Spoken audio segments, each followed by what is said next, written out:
এবার দেবলীনার চক্রান্তের বিদায় ঘণ্টা বেজে গেল। হ্যাঁ বন্ধুরা, ভিডিওতে লাইক দিয়ে দেখতে থাকুন। আগে থেকে অনুশ্রীর উপরে হামলা হওয়ার সংখ্যায় এক পর্যায়ে যখন কিনা বুদ্ধি খাটিয়ে ঈশান, আয়ুষ এবং কুসুম মিলে যখন কিনা অনুশ্রীর কেবিন থেকে সরিয়ে ফেলে, যখন কিনা সেই জায়গায় কুসুম গিয়ে ঘুমিয়ে পড়ে এবং কুসুম বলতে থাকে যে যদি হামলা হয় যাতে আমার আর ক্ষতি হয়, তাও যাতে কোনো মতো অনুশ্রীর কিছু না হয় সেই দিকটা আমাদেরকে খেয়াল রাখতে হবে। এবং ছোটো সাহেব আপনি আমাকে নিয়ে একদম টেনশন করবেন, আমি ঠিক থাকবো এবং আসল হামলাকারীকে আমাদেরকে যে করেই হোক না কেন ধরতেই হবে হাতে নাতে। ঠিক সেই মুহূর্তে ইন্দ্রাণী গাঙ্গুলিকে যখন কিনা আয়ুষ সমস্ত কথা দেবলীনা সম্পর্কে বলে এবং ইন্দ্রাণী গাঙ্গুলি যখন সম্পূর্ণরূপে অবিশ্বাস করে আয়ুষকে বলতে থাকে যে দেখো আয়ুষ, তুমি শুধুমাত্র তোমার ভাইকে ঠিক দেখানোর জন্য তুমি একজন মেয়েকে কোনো মতেই দুশ্চরিত্র এবং এরকম ট্রাস্ট সৃষ্টি করার মতন ব্যক্তি তো প্রমাণ করতে পারো না। তুমি ভুলে যাও না কিন্তু যে আমি দেবলীনাকে পছন্দ করেছি এবং আমার চোখ কোনো মতেই এতটা ভুল হতে পারে না। ঠিক সেই মুহূর্তে যখন কিনা আয়ুষ বলতে থাকে যে মা, এর আগেও কুসুমের জীবনসঙ্গী খুঁজতে এবং তুমি কিন্তু মানুষ চিনতে ব্যর্থ হয়েছো, তাই আমি তোমাকে বলবো যে তুমি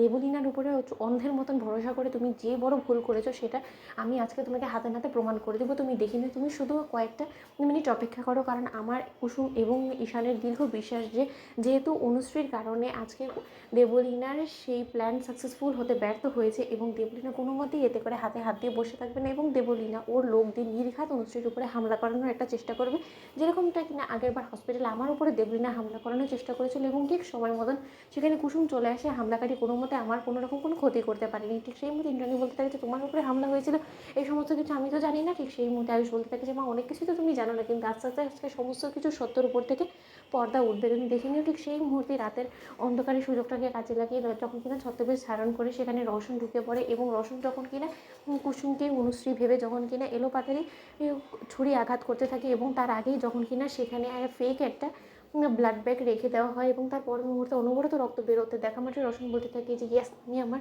আর রীতিমতো যে প্ল্যানটা আমাকে বেবি বলেছিল সেটা নিয়ে সাকসেসফুল হয়েছে। এবার আর কোনো মতে আমার এবং বেবির পথে কেউ বাধা হয়ে দাঁড়াতে পারবে না, এবার নিশ্চয়ই বেবি নিজের কথা রাখবে। ঠিক সেই মুহূর্তে রওশন যখন সেখানে দাঁড়িয়ে দেবলীনাকে ফোন করে বলতে থাকে যে বেবি, আমি আমার কাজটা হাসিল করে ফেলেছি এবং এলোপাতাড়ি আমি ওকে আঘাত করেছি এবং কোনো মতে আর ওর বাঁচার কোনো রকম কোনো চান্সেস নেই। ঠিক সেই মুহূর্তে যখন রওশন বলতে থাকে যে বেবি, আমি গাঙ্গুলি হাউস আসছি, তুমি আমাদের রেজিস্ট্রি ম্যারেজের জন্য তুমি তৈরি হয়ে থাকো। ঠিক সেই মুহূর্তেই দেবলীনা বলতে থাকে যে okay baby, thank you so much. ঠিক সেই মুহূর্তে যখন কিনা ইন্দ্রাণী গাঙ্গুলি সিসিটিভি ফুটেজে নজর দিয়ে বসে থাকে এবং বলতে থাকে যে এলোপাতাড়ি ও যে আঘাত করলে এতে করে তো অনেকটা রক্ত বেরিয়ে যাচ্ছে। ঠিক সেই মুহূর্তে আয়ুষ বলতে থাকে যে মা, এটা সম্পূর্ণরূপে ফেক ব্লাড, কারণ আমরা আগে থেকে এই সম্পর্কে জানতাম। ঠিক সেই মুহূর্তে যখন কিনা রওশনের পেছন করার জন্য উঠে পড়ে লাগে আয়ুষ এবং কুসুম, ঠিক সেই মুহূর্তে ইন্দ্রাণী গাঙ্গুলি বলতে থাকে যে এই ছেলেটা তো মার্ডার করে রীতিমতো গাঙ্গুলি হাউসেই ঢুকছে, কিন্তু ওখানে কোথায় যাচ্ছে।